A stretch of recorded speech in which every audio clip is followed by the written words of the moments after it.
CBSE ने कई सारे टॉपिक रिड्यूस तो कर दिए हैं। आपका सिलेबस ऐसा कहा गया है कि 30% रिड्यूस कर दिया गया है, कम कर दिया गया है। लेकिन क्या ये वाकई में आप लोगों के लिए बेनिफिशियल रहेगा? क्या है जो सिलेबस आपको कम किया गया है ये आपको कुछ फ़ायदा देगा? चलिए देखते हैं। सबसे पहले मैं आपको ये बता दूं, सीबीएसई ने जो 30% सिलेबस आपका रिड्यूस किया है वो आप लोगों के लिए बहुत ज़्यादा खुशी की बात नहीं है। आपके बोर्ड के एग्जाम्स के लिए हो सकता है या स्कूल के एग्जाम्स जो आप देंगे उसके लिए ये हो सकता है कि हाँ भाई आपको ये लगे कि हमारा सिलेबस कम हो गया है और अब हमें थोड़ा कम पढ़ना पड़ेगा। कई सारी चीज़ें ऐसी हैं, कुछ टॉपिक्स कुछ चैप्टर्स ऐसे कम किए गए हैं जो आपको पढ़ने ही पड़ेंगे।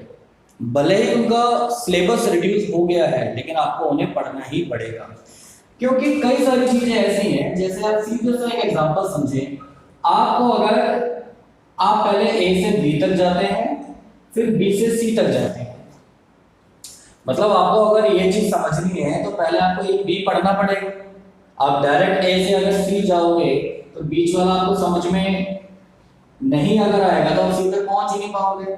तो सीबीएसई ने क्या करा है, कई सारे चैप्टर्स कई सारे टॉपिक्स में इस पार्ट को रिमूव कर दिया है, इस पार्ट को हटा दिया है और टीचर्स ने कहा है कि आप ए पढ़ाओ और सी पढ़ाओ। अब बिना बी जाने बच्चा सी कैसे पढ़ लेगा? तो वो आपको पढ़ाना ही पड़ेगा, टीचर्स उसे पढ़ाएंगे। एक आधे टॉपिक में कुछ हो सकता है कि वो अननेसेसरी टॉपिक है उसको ना पढ़ाया जाए, पर लगभग सभी टॉपिक्स आपको पढ़ाने पड़ेंगे। और अगर सिलेबस आपका रिड्यूस कर भी दिया तो इससे फायदा क्या होगा? फायदा से ज्यादा नुकसान होगा। जैसे अगर आप अभी 10th क्लास में हैं, 10th क्लास के बाद आपके आगे और एग्जाम, जैसे आप एनटीएससी के एग्जाम देते हैं, केवीपीवाई के एग्जाम देते हैं या और भी कोई अगर आप एग्जाम देते हैं, अगर उसमें कोई सिलेबस रिड्यूस नहीं होगा।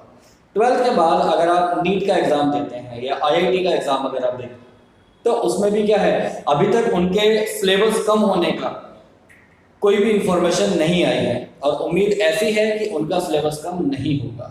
तो अगर आप उनकी भी प्रिपरेशन अगर कर रहे हैं, माइंड में अपने आप में सोचा हुआ है कि हमें नीट या जेईई की प्रिपरेशन करनी है, तो वो आप लोगों के लिए दिक्कत वाला काम हो सकता है। स्क्रीन पर आपको एक नोटिफिकेशन दिखाई दे रहा होगा, ये सीबीएसई का ऑफिशियल नोटिफिकेशन है।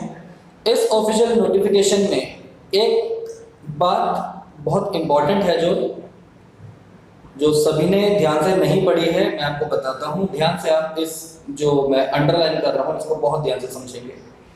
The heads of schools and teachers may ensure that the topics that have been reduced are also explained to the students to the extent required to connect different topics. Means clearly आपको ये बोला गया है कि teachers को उन topics को पढ़ाना पड़ेगा ताकि जो अगला टॉपिक उससे कनेक्टेड है वो इजीली उसको समझ में आ सके। मीन्स अगर आपने ए पढ़ा है और सी पढ़ा है और बी वाला पार्ट जो कट चुका है वो आपको कैसे ना कैसे डायरेक्टली या इनडायरेक्टली समझना ही पड़ेगा। आपको ये वाली बात समझ में आई? साइंस साइड वाले बच्चों के लिए तो ये वाली बात और भी ज्यादा महत्वपूर्ण हो जाती है, क्योंकि साइंस में तो सारे टॉपिक एक दूसरे से रिलेटेड होते हैं। हम ऐसा नहीं कर सकते कि टॉपिक्स उसमें क्या है सारे के सारे उसमें छोड़ दें। इवन और बाकी सब्जेक्ट्स में भी ऐसे कई सारे टॉपिक्स हैं जो रिलेटेड हैं और वो उनको कट कर दिया गया है। तो कहीं ना कहीं सभी टीचर्स को उन टॉपिक्स को समझाना पड़ेगा। जिन्होंने आगे कॉम्पिटिटिव एग्जाम्स देने हैं उनके लिए भी ये दिक्कत वाली बात है। भले ही आपके बोर्ड के एग्जाम्स अच्छे से हो जाए, आपके नंबर अच्छे आ जाएं, लेकिन कहीं ना कहीं आपको दिक्कत यहाँ पर हो सकती है। कुछ सिलेबस जब रिड्यूस किया है, कई सारे सब्जेक्ट्स में ऐसे ऐसे टॉपिक रिड्यूस कर दिए गए जो बहुत ज़्यादा इजी थे। क्या ये मेरी बात आप मानते हैं? अगर आपको ऐसा लगता है कि इजी टॉपिक्स को भी रिड्यूस कर दिया गया और मुश्किल टॉपिक आपको दे दिए गए हैं पढ़ने के लिए, तो अभी मुझे कमेंट में आप जरूर बताएं। और ऐसा हुआ है वाकई में, कई ऐसे इजी टॉपिक्स हैं जिनको रिमूव कर दिया गया है और अच्छे जो टॉपिक्स हैं, मतलब जो थोड़े मुश्किल जो टॉपिक्स हैं उनको आपको पढ़ने के लिए दिया गया है। और वो मुश्किल टॉपिक्स भी ऐसे हैं उनकी आपको पूरी डिटेल पढ़नी पड़ेगी। मीन्स थोड़ा वो वाला पार्ट भी आपको पढ़ना पड़ेगा जो रिमूव हो चुका है। कहा जा रहा है ऐसा कि ये वाला पार्ट भी रिमूव हो चुका है। मीन्स हम कम शब्दों में इतनी बात बोल सकते हैं कि सीबीएसई ने 30% सिलेबस को रिड्यूस कर दिया है, लेकिन ये जो 30% सिलेबस रिड्यूस किया है, ये कोई बहुत बड़ा सिलेबस आपका रिड्यूस नहीं किया है।